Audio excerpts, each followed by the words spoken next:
So Minions Rise of Gru has gone weirdly viral as of late, and it's produced by everybody's favourite Illumination Entertainment. So of course, I begrudgingly gave it a watch and indirectly supported that hack of a company. And as it turns out, I didn't completely regret my decision. Minions Rise of Gru is certainly one of the movies of all time. By golly gosh, Gru is such a written character, and the scenery is so animated. I almost can't believe how colourful the colours were, and how the music was musicking. The aesthetic from 40 years ago certainly gave off an 80s vibe, and the script, but oh god man, don't even get me started. I don't think I've ever come across a script so scripted. I mean, it's exactly what you'd expect from a Minions movie that basically had to be made because its predecessors did so ridiculously well. Such is the way of the movie industry. I'm gonna say a couple things that I guess could be considered spoilers, but whatever, it's fucking Minions Rise of Gru, who cares?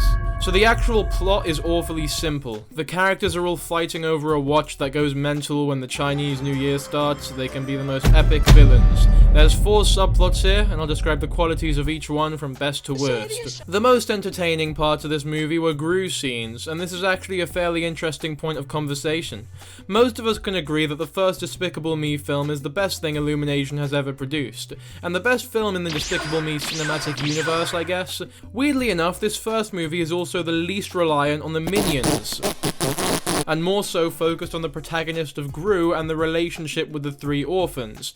Now, I'm not saying that this film is like great work of art or anything, but it works because Gru is actually a pretty likable character who audiences can sympathize with as a family man, and he actually has character arcs, as well as Steve Carell's now iconic performance. Now, in this film, there's a similar dichotomy between Gru and an older villain who just doesn't have it anymore. Now, this doesn't work as well because of some reasons I'll get to in a bit, but it's certainly the best part of the film. The second best parts of this film are Otto the Fat Minions scenes, but that's only because the other 2 subplots have so little going on. The issue with these minions is that, unlike Gru, they don't have character arcs. They are exactly the same personality-wise in every film that they're in, no matter what point of the film you compare them to.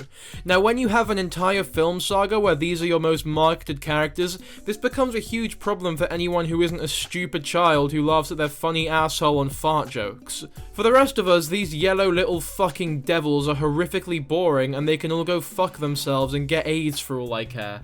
Next, we have the Furious 6, who are quite possibly the least threatening villains I've ever seen in an animated movie. They have the least screen time of all the subplots, so they end up being way too underdeveloped for anybody to give a shit about or be scared of. The worst parts of this film were the sections dedicated to the original characters from the Minions film. Everybody's favourite Minions, Bob, Stuart, and Kevin.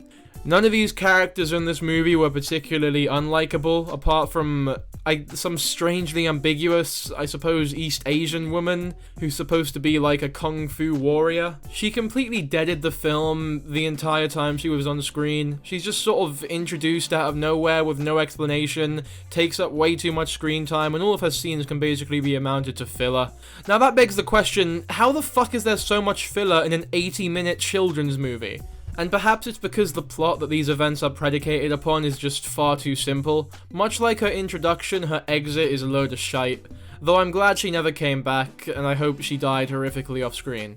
Speaking of dying, there was a supposed character death in this film, and I was actually pretty pleasantly surprised by Illumination seemingly interpreting some more adult themes of death in their films. But they're revealed as having faked their death literally, it can't have been 30 seconds later, so that was pretty insulting, to be honest. The issue with all these intertwining stories is that the movie is so short that when you attempt to have so many things going on, none of them really have time to develop into something substantial enough to care about. Which is especially annoying when half of these scenes were just filler.